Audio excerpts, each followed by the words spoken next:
All right, this is Milestone 7.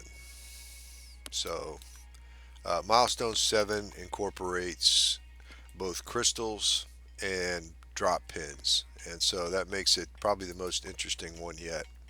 Um, Without getting into ridiculously deep detail, we'll talk about just the general outline of it. So I've got my color farm set up already. So we've got I try to choose areas to make these milestones where I have access to all three primary colors to begin with, and that's usually the first thing I set up is a farm to generate all the colors. Even if I don't need them all, I just use the same template to um, generate all the different colors. Even if I don't end up using them, I'll just co-opt a couple other ones. That works out to be 5 reds, 4 greens, and 4 blues usually, and that'll cover me for as much as we need for a particular milestone. Now, in the early game, I usually just strive to provide or produce um, 12 lanes or one full uh, 3 layer belt, essentially. Not a space belt because there's 4 of those, but 12 lanes, in other words, one output. Um, and that's what I usually strive to do. So that keeps it from getting just ridiculous right off the bat. And I like to try to get all of the milestones running more or less right off the bat, and that gets my operator level going fast as well. So for milestone 7, because we have drop pins and we also have dual layer crystals like this, um, the quad based strategy is really the only way to go. There is symmetry on both sides here. Both northeast and northwest and southeast have symmetry, so you get 2 for the price of 1 there. Uh, let's talk about the raw materials for this. The main raw material is going to be the scaffolding because we're doing a quad based assembly routine. Scaffolding becomes important, and if I need to make a video on scaffolding, that's fine. Essentially, what that means is that if you've got drop pins, the only way to get drop pins is to build it up past the layer limit and then let the pins fall. And so that requires usually scaffolding to build your quads. So at any rate, I use this guy over here because it's convenient. It has 3 shapes and 1 missing.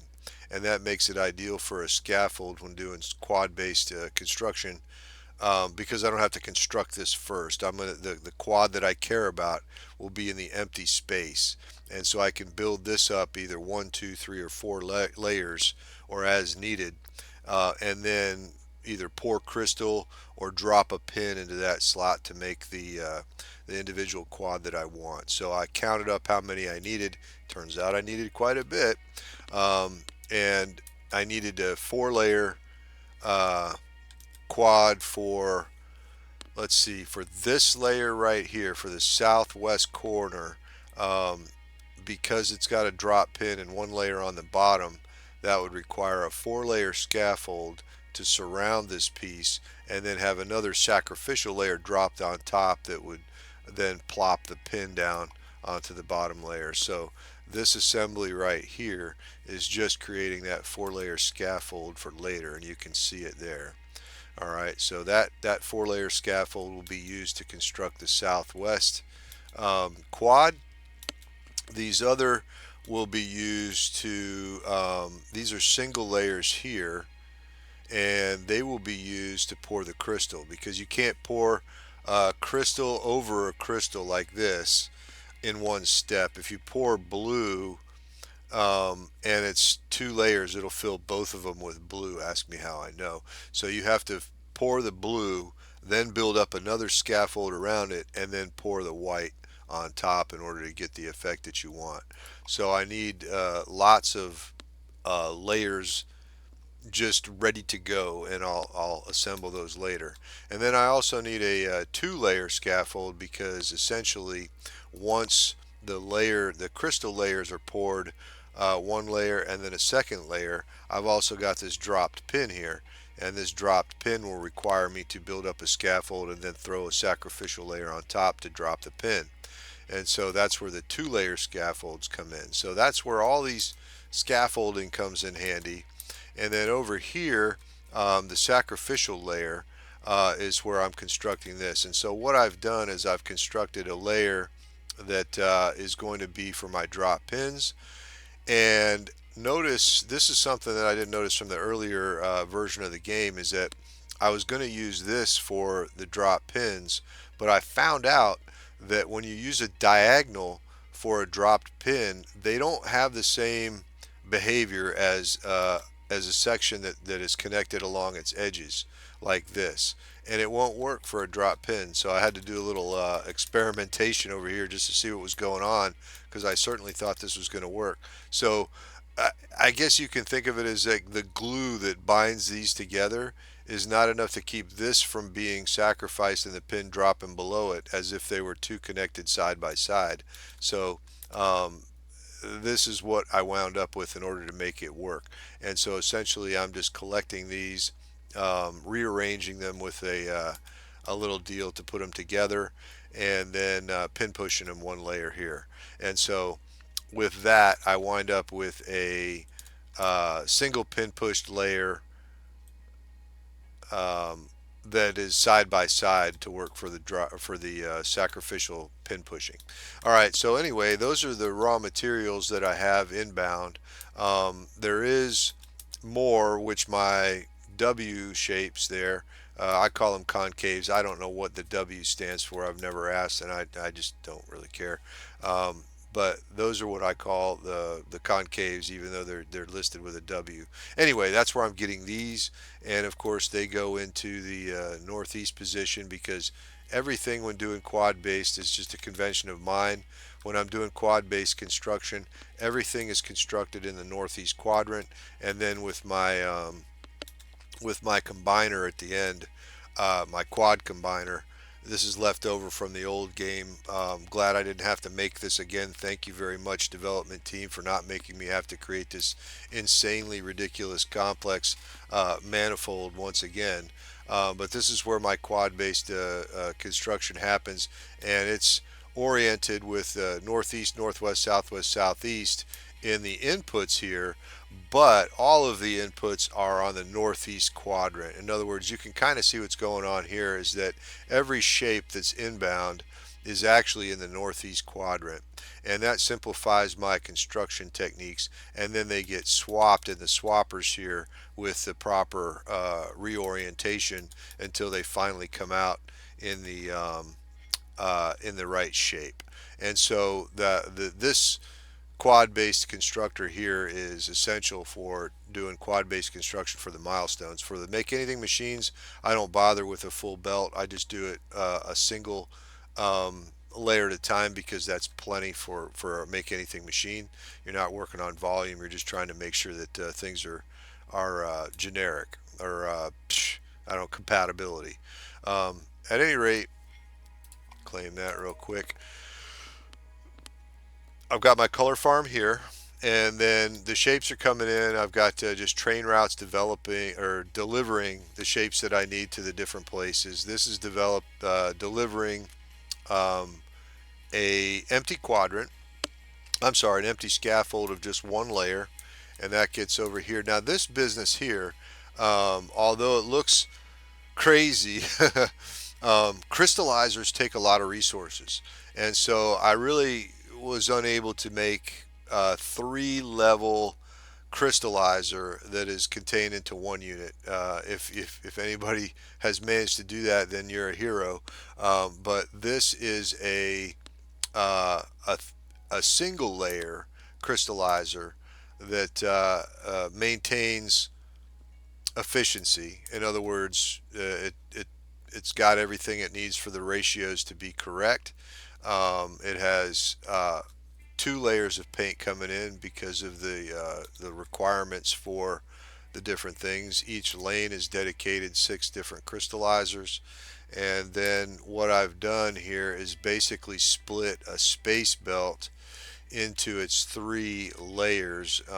It's a little hard to tell, but the first layer is just on the bottom, the second layer is on the top, the middle, and then the third layer is on the top there. So I've split three. There's other ways to do this. Um, Whoops, hello, I didn't mean to do that. Let's see. Stop. Oh my gosh, I've got my hotkeys too close together and I fat thumb them sometimes. Anyway, this ensures that I'm using all three layers that are going in and getting out. So unlike the stacker, which I could do all in one single layer and get a full belt in and out, I couldn't do that with the crystallizers. So they turn into a little bit of a monstrosity. I mean, they look pretty cool. I could probably make them look even fancier. But I'm not into looks at this point of the game. I'm just trying to make sure everything works at its efficiency limit. And so what we've done here is have the first layer is blue, and so we're outputting right there a scaffold with a blue corner. And I wanted to double that up because I've got to make both corners. I've got to make this corner and this corner. So I basically just duplicated this and this. So these are both the same, and they're both receiving the same shapes and the same paint.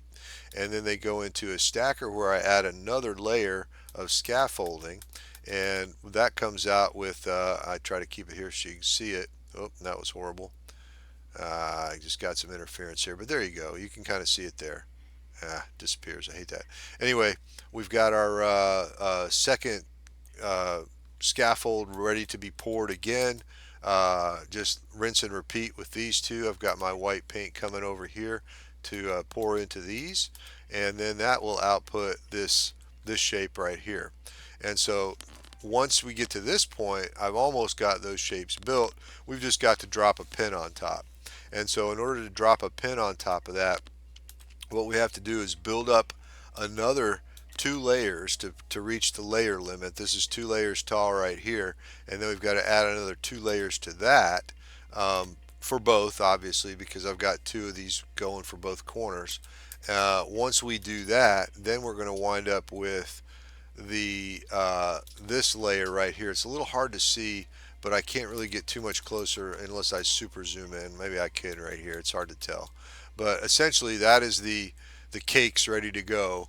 And so we've got the two previously poured layers. Then we've got the scaffolding that brings it up to the layer limit of 4. Not playing on insane on this first go round for reasons. Yeah, 5 levels just gets dumb because of the increased ridiculous logic requirements later on. At any rate, once we get to that point, then we can add in our sacrificial layer. I talked about this earlier. Our sacrificial layer is basically just a layer that's been pin pushed 1, and because it's going to exceed the layer limit, once it's combined, that will erase the top layer and drop the pins. So anything above layer 4 is going to disappear, but because you've got one little dangling pin on the northeast corner, it will fall down, and that's where you get your eventual shape here. All right, and so drop pins are an entire discussion in and of themselves, but if anybody's curious even remotely, I'll make a video on it.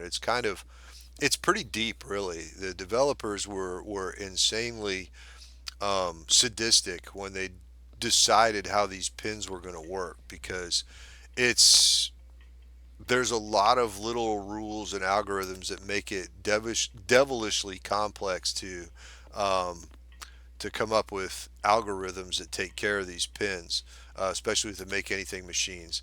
So at any rate, we've got it sorted. We've got our pins, and then it's just a matter. Now the other quadrants are pretty straightforward. This one here was basically just a white W with a pin pushed green W on top of it. I don't know that I need to really go into a whole lot of detail on how that was made, but if you care, um, that's it. We've just got the a plenty of supply. Make sure you've always got plenty of supply. These trains coming in with all 4 of those, and 3 of them will take care of 1, 2, and 3 with a little extra. Anyway, got those taken care of, and they're coming on down and getting assembled. And then of course the quad combiner.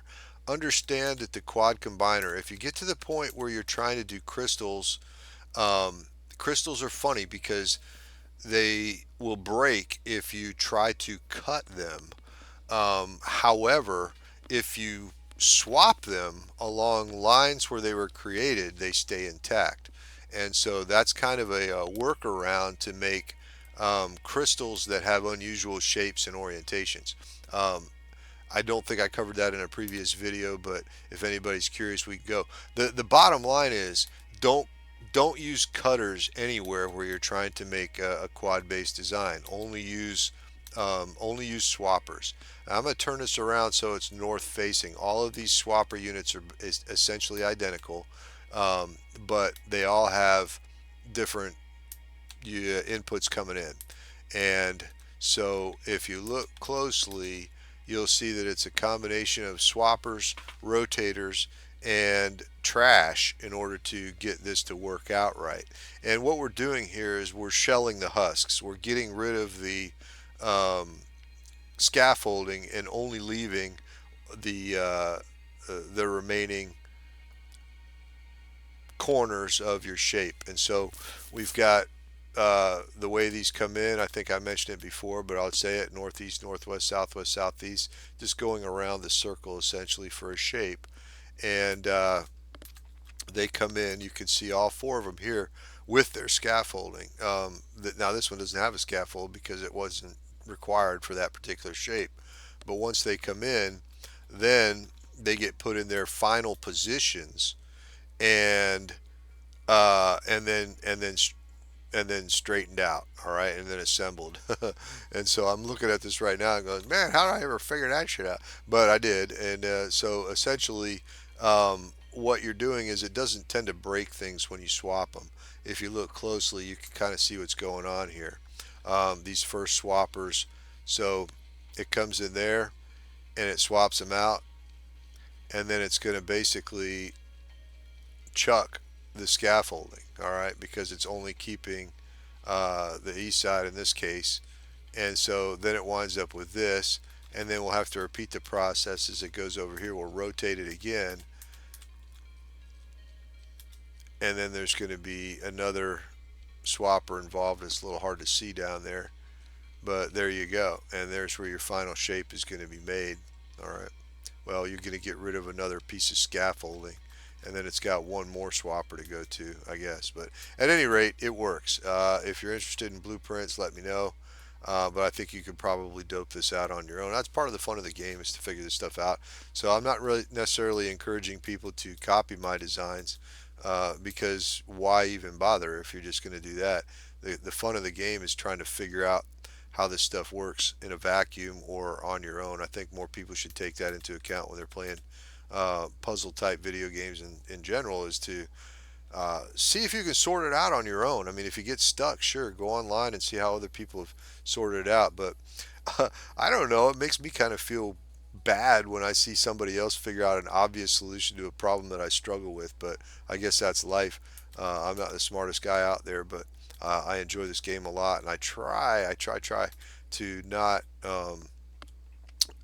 uh, look for help if I can't, because if well, without belaboring the point, I like to try to figure this stuff out on my own, even if it's not the most elegant or efficient way to do it. We get it done. So that's milestone 7, and we're still working along right now. Operator level 126, almost entirely done through milestones. And just as an aside, they've got this geared in such a way as your research points. Um, it's entirely feasible to get all your research credits through milestones alone. I'm going to save all my jobs. Like, I haven't done almost any of these jobs. Why? Because I'm going to use a make anything machine to do my jobs. All right, and so that's coming later. I will be putting together a make anything machine shortly. I want to get all the milestones knocked out first, even if it's just a single 12 lane belt, kicking them out. But I want to get all the milestones done first, and then I'll work on the make anything machine to do the jobs. I think that's kind of a fun way to do it. And then of course the operator levels after that. Haven't played with the manufacturing mode yet. That honestly doesn't interest me quite as much as the classic game. I really enjoy the classic game because of the end game with the make anything machines. I think that's really where the stimulating um, fun is for me, anyways. The figuring out how to make machines that will create shapes without interaction. All right. So anyway, I'm starting to ramble a little bit. This was Milestone 7. Hope you enjoyed it. Hit me up. Throw me a comment in this thing, and if you want to chat about the game in a different format, just let me know. Thank you for the Shapes development team for kicking out this update and not making us pay for it a second time was pretty awesome. I really enjoy that. So thanks, guys. Appreciate it. Talk to you later.